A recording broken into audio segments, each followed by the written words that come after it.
हिमालय हेउछन्ति पर्वतमानक मध्यरे राजा।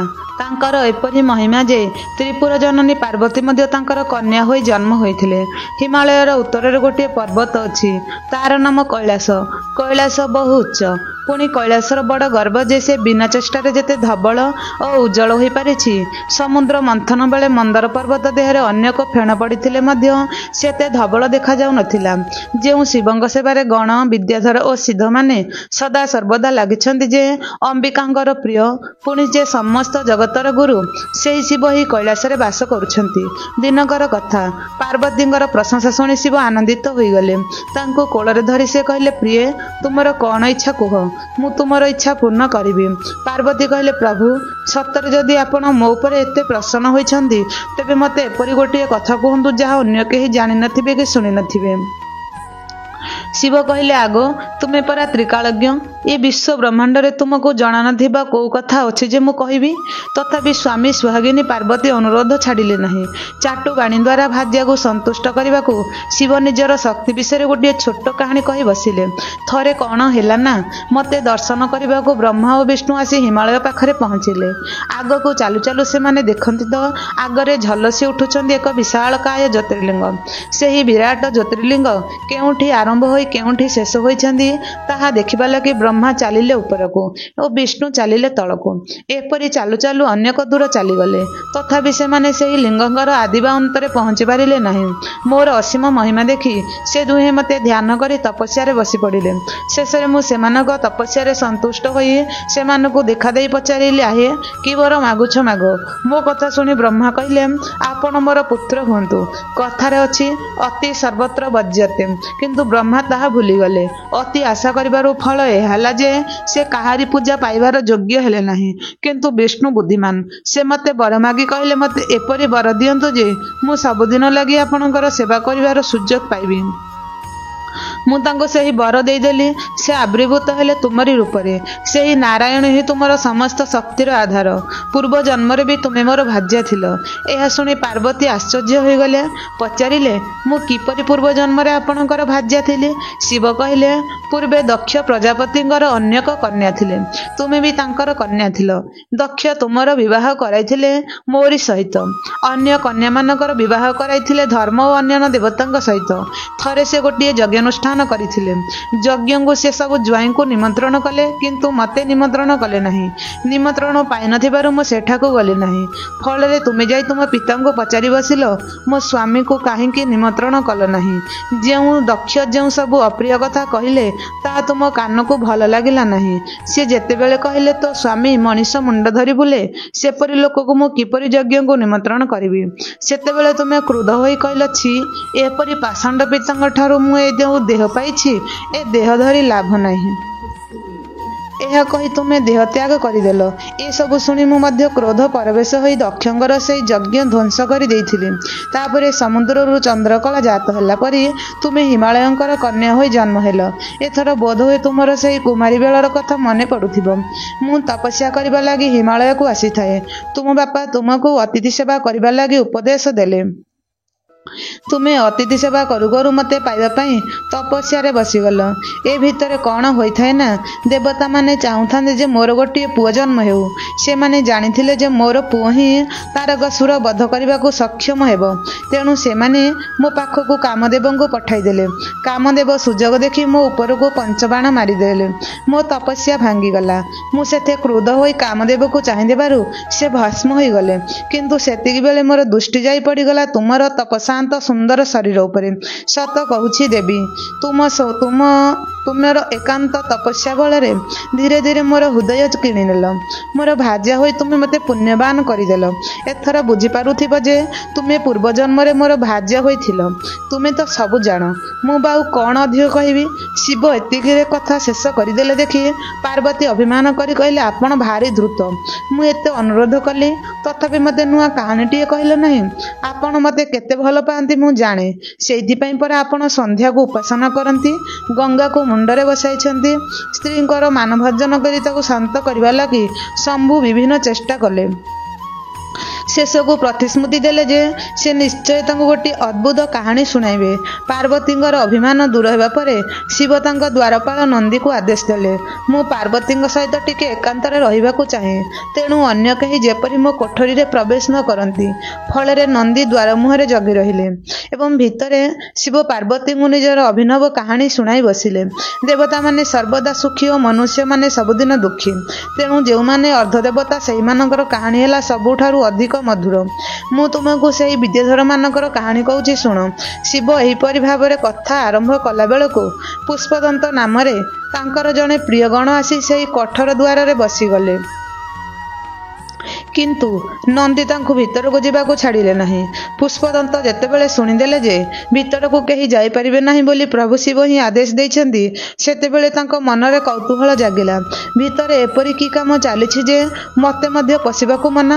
ଏପରି ଭାବି ସେ ଯୋଗ ବଳରେ ଅଦୃଶ୍ୟ ହୋଇଗଲେ ଏବଂ ସମସ୍ତଙ୍କର ଅଲକ୍ଷ୍ୟରେ ଯାଇ କୋଠରୀ ଭିତରେ ପଶିଗଲେ। ଶିବ ପାର୍ବତୀଙ୍କୁ ସପ୍ତ ବିଦ୍ୟାଧରଙ୍କର ଯେଉଁ ଅଭିନବ କାହାଣୀ ଶୁଣାଇଲେ, ପୁଷ୍ପଦନ୍ତ ତାହା ମନ ଧ୍ୟାନ ଦେଇ ଶୁଣିଲେ।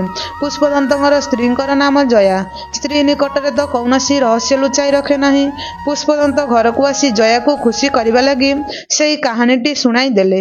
ନୂତନ କାହାଣୀ ଶୁଣି ଜୟା ଖୁସି ହୋଇଗଲେ, କିନ୍ତୁ ସ୍ତ୍ରୀଙ୍କ ପେଟରେ ତ କଥା ରହେନି। ସେଦିନ ପ୍ରଭୁ ପତ୍ନୀ ପାର୍ବତୀଙ୍କୁ କଥା କହୁ କହୁ ତାଙ୍କୁ ଖୁସି କରିବେ ବୋଲି ଏହି କାହାଣୀଟି ବି କହିଥିଲେ। ପାର୍ବତୀ ସିନା ଭାବିଥିଲେ ଯେ ଏହି କାହାଣୀଟି କେହି ଜାଣନ୍ତି ନାହିଁ। ବର୍ତ୍ତମାନ ଜୟା ମୁହଁରୁ କାହାଣୀଟି ଶୁଣି ସେ ସଙ୍ଗେ ସଙ୍ଗେ ଶିବଙ୍କ ପାଖକୁ ଚାଲିଗଲେ। ଯାଇ ଅଭିଯୋଗ ଆରମ୍ଭ କରିଦେଲେ, ଆପଣ ପରା ମୋତେ ଏପରି କାହାଣୀ କହିଥିଲେ ଯେ ତାହା ଅନ୍ୟ କେହି ଜାଣନ୍ତି ନାହିଁ। ପୁଷ୍ପଦନ୍ତଙ୍କର ଭାର୍ଯ୍ୟା ଜୟା କିପରି ସେ କାହାଣୀ ଜାଣିଲା? ମୁଁ ସେଇଥିପାଇଁ କହେ, ଆପଣ ଭାରି ଧୂର୍ତ୍ତ। ଶିବ ହଠାତ୍ ସ୍ତ୍ରୀଙ୍କୁ କିଛି କହିପାରିଲେ ନାହିଁ। ଏହା କିପରି ସମ୍ଭବ ହେଲା ଜାଣିବା ଲାଗି ସେ ଧ୍ୟାନରେ ବସିଗଲେ। ଅଳ୍ପ ସମୟ ଭିତରେ ସବୁ ରହସ୍ୟ ଖୋଲିଗଲା। ସେ ପାର୍ବତୀଙ୍କୁ କହିଲେ, ବୁଝିଲ, ମୁଁ ତୁମକୁ କାହାଣୀ ଶୁଣାଇବା ବେଳେ ପୁଷ୍ପଦନ୍ତ ଅଦୃଶ୍ୟ ହୋଇ ଆମ କୋଠରୀ ଭିତରେ ପଶି ଯାଇଥିଲା। ସେ କାହାଣୀଟି ଶୁଣି ଆସିବା ପରେ ତା ସ୍ତ୍ରୀକୁ କହିଛି, ନୂଆ କାହାଣୀଟିଏ କହି ତୁମକୁ ସନ୍ତୁଷ୍ଟ କରିବି ବୋଲି ଜୟା ଆସି ତୁମକୁ ତାହା କହିଛି। ସତ କହୁଛି, ସେ ଦୁଇ ଜଣଙ୍କୁ ଛାଡ଼ିଦେଲେ ଏପର୍ଯ୍ୟନ୍ତ ଅନ୍ୟ କେହି ଏ କାହାଣୀ ଜାଣିତେ ନାହାନ୍ତି। ଘଟଣା ଶୁଣି ପାର୍ବତୀଙ୍କର କ୍ରୋଧ ପଞ୍ଚମକୁ ଚଢ଼ିଗଲା। ସେ ସେହି ମୁହୂର୍ତ୍ତରେ ପୁଷ୍ପଦନ୍ତକୁ ଡକାଇ ପଠାଇଲେ। ପୁଷ୍ପଦନ୍ତ ଆସିବା ଭୟରେ ଗୋଡ଼ ହାତ ଥରୁଥାଏ। ଦେବୀ ତାଙ୍କୁ ଅଭିଶାପ ଦେଇ କହିଲେ, ରେ ଅଭଦ୍ର, ତୁ ମନୁଷ୍ୟ ହୋଇ ଜନ୍ମ ହୁଅ। ପୁଷ୍ପଦନ୍ତଙ୍କର ବନ୍ଧୁ ମାଲ୍ୟବାନ ବି ତାଙ୍କ ସହିତ ଆସିଥିଲେ। ସେ ବି ଜଣେ ଗଣ। ସେ ପୁଷ୍ପଦନ୍ତଙ୍କର ପକ୍ଷ ନେଇ ଦୁଇ ପଦ କଥା କହୁ କହୁ ଦେବୀ ତାଙ୍କୁ ମଧ୍ୟ ମନୁଷ୍ୟ ହୋଇଯାଉ ବୋଲି ଅଭିଶାପ ଦେଇଦେଲେ। ଦେବୀଙ୍କର ଅଭିଶାପ ତ ବୃଥା ହେବାର ନୁହେଁ। ତେଣୁ ସେହି ଦୁଇ ଗଣ ଓ ଜୟା ଦେବୀଙ୍କର ପାଦତଳେ ପଡ଼ି ପ୍ରାର୍ଥନା କଲେ, ମା, ଦୟାକରି କୁହନ୍ତୁ, ଆମେ ଅଭିଶାପରୁ କିପରି ମୁକ୍ତି ହେବୁ ନେଇ ଦୁଇ ସେ ବିଷୟରେ ପଦେ କହିଦିଅନ୍ତୁ। ଜଣେ ଯକ୍ଷ କୁବେରଙ୍କର ନାମରେ ବିନ୍ଧ୍ୟାରଣ୍ୟରେ ବାସ କରୁଛନ୍ତି। ପାର୍ବତୀ ଧ୍ୟାନ କରିସାରି କହିଲେ, ସୁପ୍ରତୀକ ନାମରେ ଜଣେ ଯକ୍ଷ କୁବେରଙ୍କ ଅଭିଶାପରୁ ପିଶାଚ ହୋଇ ଜନ୍ମ ହୋଇଛି। କାନଭୂତି ନାମ ଧରି କରି ବିନ୍ଧ୍ୟାରଣ୍ୟରେ ତାକୁ ସାକ୍ଷାତ କରି ନିଜର ପୂର୍ବ କଥା ସ୍ମରଣ କରିବା ପରେ ପୁଷ୍ପଦନ୍ତ ଯଦି ଏହି ଅଭିନବ କାହାଣୀ ତାକୁ ଶୁଣାଇଦେବ, ତେବେ ପୁଷ୍ପଦନ୍ତ ମୋ ଅଭିଶାପରୁ ମୁକ୍ତ ହୋଇଯିବ। ଯଦି କାନଭୂତି ଏହି କାହାଣୀ ଶୁଣିବା ପରେ ପୃଥିବୀରେ ପ୍ରଚାର କରିଦେବ, ତେବେ ଅଭିଶାପରୁ ମୁକ୍ତି ପାଇଯିବ। ଏତିକି କହି ପାର୍ବତୀ ମୁହଁ ବୁଲାଇ ନେଲେ।